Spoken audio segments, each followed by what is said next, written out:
அவ்வளவுதான். நாம நமக்காக செஞ்சுக்கிட்ட ஒரு சின்ன விஷயம் இது. இத செய்யாம கூட சாமி கும்பிடலாம், மனசுல நினைச்சிட்டே கூட கும்பிடலாம். ஓ சரி, அப்ப மனசுல நினைச்சுக்கிட்டு கும்பிடுறதுக்கும் இப்படி கஷ்டப்பட்டு வேலை செஞ்சு கும்பிடுறதுக்கும் என்ன வித்தியாசம்? மனசுல நினைச்சிட்டு இருந்தா அதுக்கு அலங்காரம் எல்லாம் பண்ண முடியாது, மாலை போட முடியாது, சந்தனம் பூச முடியாது. இப்படி எல்லாமே சாமிக்காக பண்ணும்போது நமக்கும் ஒரு சந்தோஷம்.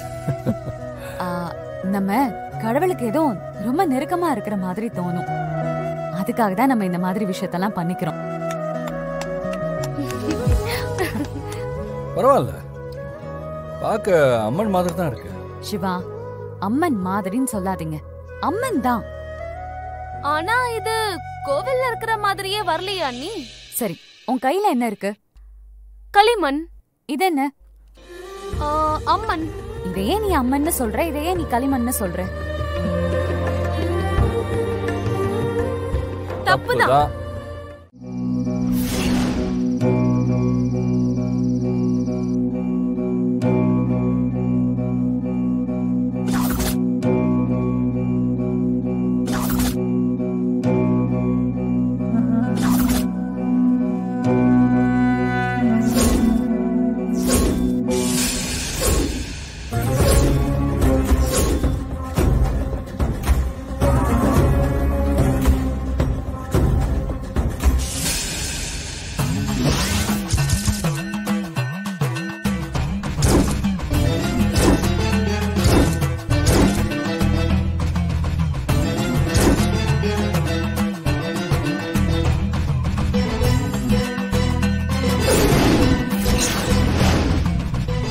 என்ன பண்ணலாம்?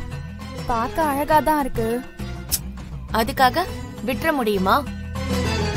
இப்ப சிலைய அழிக்கிறோம், அப்புறமா துளசிய ஒழிக்கிறோம். எப்படி? என்ன கவிதையா? எஸ். அமராவதி, நீ சொன்ன மாதிரி செஞ்சிடலாம். இந்த சிலைய கிணத்துக்குள்ளே போட்டுடலாம். சரி, தூக்கலாமா? சரி, எடு.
டேய், அம்மனை தூக்கி கிணத்துக்குள்ள போடு.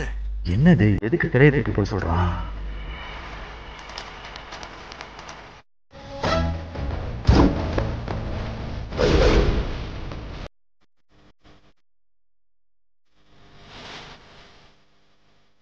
வாங்கம்மா.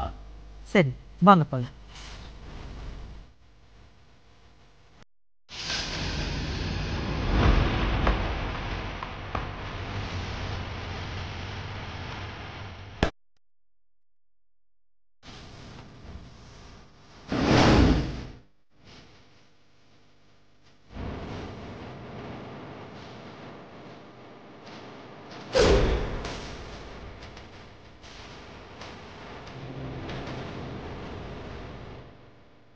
அம்மா, அம்மனை தூக்கிட்டு போயிட்டாங்கம்மா.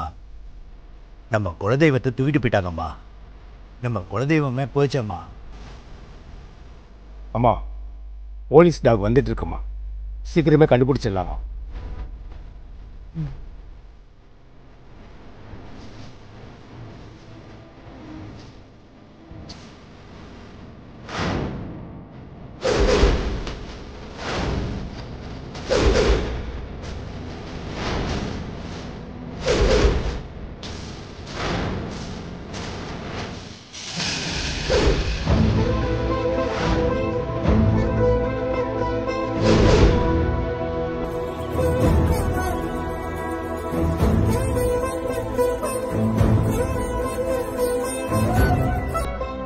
அம்மன் எங்கேயும் திருட்டு போகல.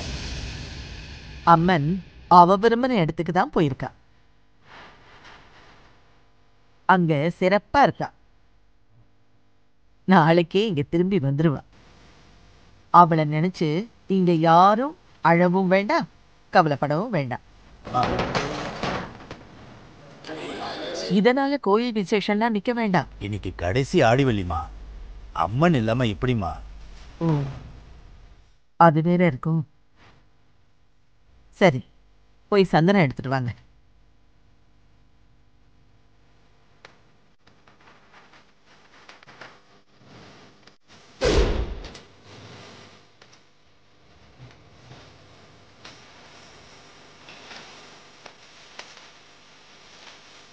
இதை கொஞ்சம் எப்படி இவ்வளவுதான் இருக்கா? இன்னும் உள்ள இருக்குமா? ஓ, வேணுங்களா? இல்ல இல்ல, தேவைப்பட்டா நான் கேட்குறேன். சரிங்க.